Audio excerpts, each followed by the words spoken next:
Ils sont mauvais. Ils s'en foutent que vous les aimiez ou non. Voici un 11 des plus grands salauds de l'histoire du foot. Vous êtes prêts? C'est parti. Vous êtes prêts? C'est parti. Gardien, Oliver Kahn. Kahn était surnommé le Titan. Il n'hésitait pas à sortir les 2 pieds en avant pour effrayer ses adversaires. Il effrayait même ses coéquipiers. Un jour, il a balancé une poubelle dans la figure de l'un d'entre eux. Comme d'habitude, il avait pété un plomb à la mi-temps. C'était un fou complet. Une dernière anecdote, Kahn a pris part à une séance de tir au but contre des enfants de 9 ans. Chaque fois qu'un enfant marquait un penalty, de l'argent était donné à une œuvre de charité. Mais Kahn a été sans pitié. Il a arrêté tous les penaltys des enfants. Presque aussi cruel qu'Anakin et les jeunes apprentis Jedi.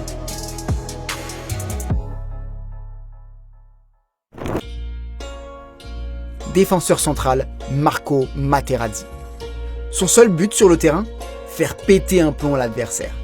Materazzi a insulté la sœur de Zidane pour le faire expulser en finale de la Coupe du Monde 2006. Loin de regretter son attitude, Marco Materazzi a même un tableau du coup de boule du français chez lui.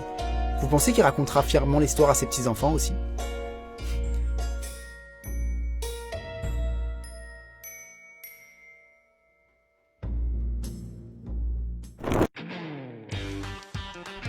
Défenseur central, Sergio Ramos. Sergio Ramos a gagné la finale de la Ligue des Champions 2018 à lui tout seul, en faisant une clé de bras à Mo Salah, puis en agressant Loris Karius, lui infligeant une commotion cérébrale. Incroyablement sale. Avec 20 expulsions, Ramos est le joueur à avoir pris le plus de cartons rouges dans l'histoire de la Liga. Un record qui résume parfaitement ce capitaine courage, adoré par les supporters du Real, mais détesté par le reste du monde.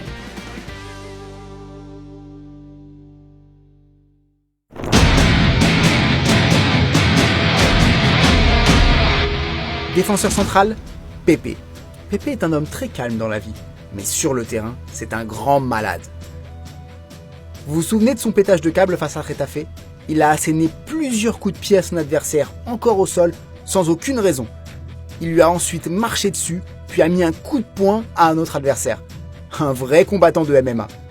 Il a pris 10 matchs de suspension, mais franchement, ça aurait dû être encore pire. Lors d'un classico, Pepe a aussi volontairement marché sur la main de Messi. Lorsqu'on lui disait qu'il était complètement cinglé, le Portugais avait une très belle réponse. Je suis pas fou. D'ailleurs, dans ma carrière, j'ai pris moins de cartons que Neymar. Imparable.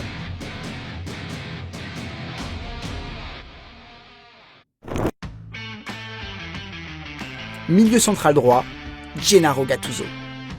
Gattuso était complètement fou sur le terrain, balançant d'énormes tacles et s'embrouillant avec à peu près tout le monde. Les joueurs, les coachs, le jardinier, les femmes de ménage. Il a marqué les esprits avec un mémorable tête contre tête en Ligue des Champions avec un entraîneur adjoint de Tottenham, Joe Jordan, en 2011. Il pensait sûrement que vu que je suis petit, j'ai aussi une petite...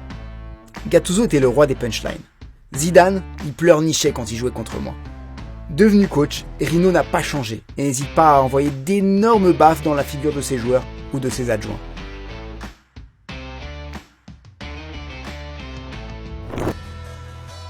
Milieu défensif, Vinnie Jones. Paul Gascoigne était un joueur à la très forte personnalité. Pourtant, un jour, il est tombé sur beaucoup plus fou que lui. Il est tombé sur le joueur le plus brutal que le football anglais ait connu. Il s'est approché de moi pour me dire « Je m'appelle Vinnie Jones, je suis un gitan, je gagne beaucoup de fric et je vais t'arracher l'oreille avec mes dents, puis tout recracher dans l'herbe. T'es seul mon gros, tout seul avec moi. » Si vous voulez savoir pourquoi Vinnie Jones est le joueur le plus fou de l'histoire, foncez vite découvrir la Soccer Stories que l'on a fait au sujet de ce grand psychopathe.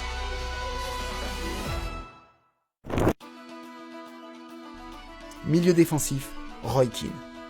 Au milieu d'un Manchester United magnifique mené par des esthètes comme Beckham ou Ryan Giggs, il y avait Roy Keane. Violent, méchant, il a volontairement blessé l'un de ses adversaires durant un match de Première Ligue. En 1997, Leeds affronte Manchester United. Roy Keane se blesse au genou après un contact avec le Norvégien Haaland. Alors qu'il est au sol, Haaland l'insulte et lui crie « Lève-toi et arrête de simuler ». 4 ans plus tard, United affronte City où joue désormais Haaland. Lors de ce match, Keane prend sa revanche avec un tacle affreux sur le genou du Norvégien. Carton rouge pour Keane, fin de carrière pour Haaland, très gravement blessé sur ce tacle assassin. Il y a des choses que je regrette dans ma vie, mais ce tacle n'en est pas une.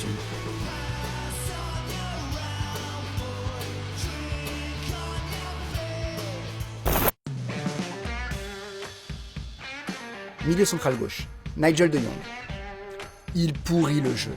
Son agressivité est affreuse. Nigel de Jong est la définition même du boucher. Pourtant, son idole de jeunesse était Zinedine Zidane.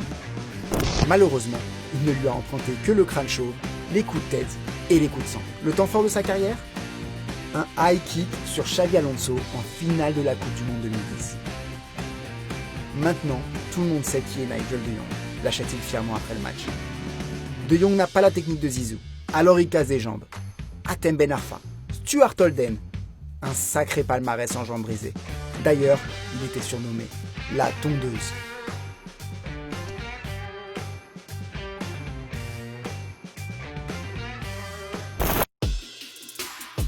Numéro 10, Mark Van Bommel. On a dit 11 sales, alors on fait dans le sale, en offrant le poste de numéro 10 de l'équipe à Mark Van Bommel. Parce que de tous les destructeurs que l'on vient de citer, Van Bommel est peut-être le plus technique. C'est pas pour rien qu'il a évolué au Barça avec Messi, Eto'o ou Iniesta. Van Bommel était loin d'être un poète. Bras d'honneur, insultes, intimidation. Van Bommel, tu le connais, c'est ce joueur de district qui met des petits coups en douce, qui fait que parler à l'arbitre et qui, en plus, est assez bon pour aider son équipe à gagner le match. Lors du massacre entre le Portugal et les Pays-Bas en 2006, c'est lui qui a donné le ton en prenant un carton jaune pour une sale faute sur Cristiano Ronaldo au bout de 38 secondes. Il dira, pragmatique, « Ouais, je fais le sale boulot. Et alors, une équipe de football ne peut pas être constituée que de 11 danseuses. »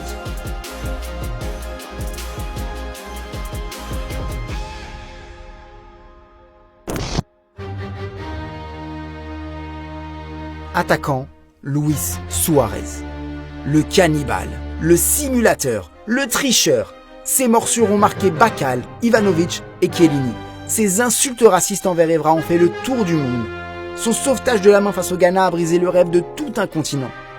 Quand le gardien adverse sauve l'une de ses frappes, il demande une main. Quand son adversaire tacle un spectateur entré sur le terrain, il réclame un carton rouge. Suarez est autant un amour en dehors des terrains que la pire des plaies sur le prix.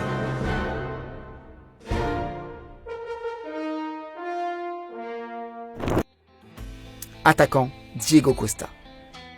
Cette paire d'attaquants nous donne froid dans le dos. Diego Costa est-il un joueur de football ou un combattant qui s'est trompé de sport ? Il passe son temps à râler, insulter, s'accrocher, tricher. Pourtant, Antoine Griezmann nous disait qu'il était le meilleur coéquipier avec lequel il a joué. Il donne de la liberté, c'est un gars, je m'entends très bien sur le terrain avec, et en un regard on s'est compris, et c'est rare d'avoir ça avec un coéquipier. Un attaquant sale, mais sacrément utile donc. Voici donc notre 11 des salauds. Sur le banc, on retrouverait certainement Joey Barton, Eric Cantona, John Terry ou Chiellini. Et vous, quel serait votre 11 ? À qui donneriez-vous le brassard de capitaine ? Donnez-nous votre avis en commentaire, nous le lirons attentivement.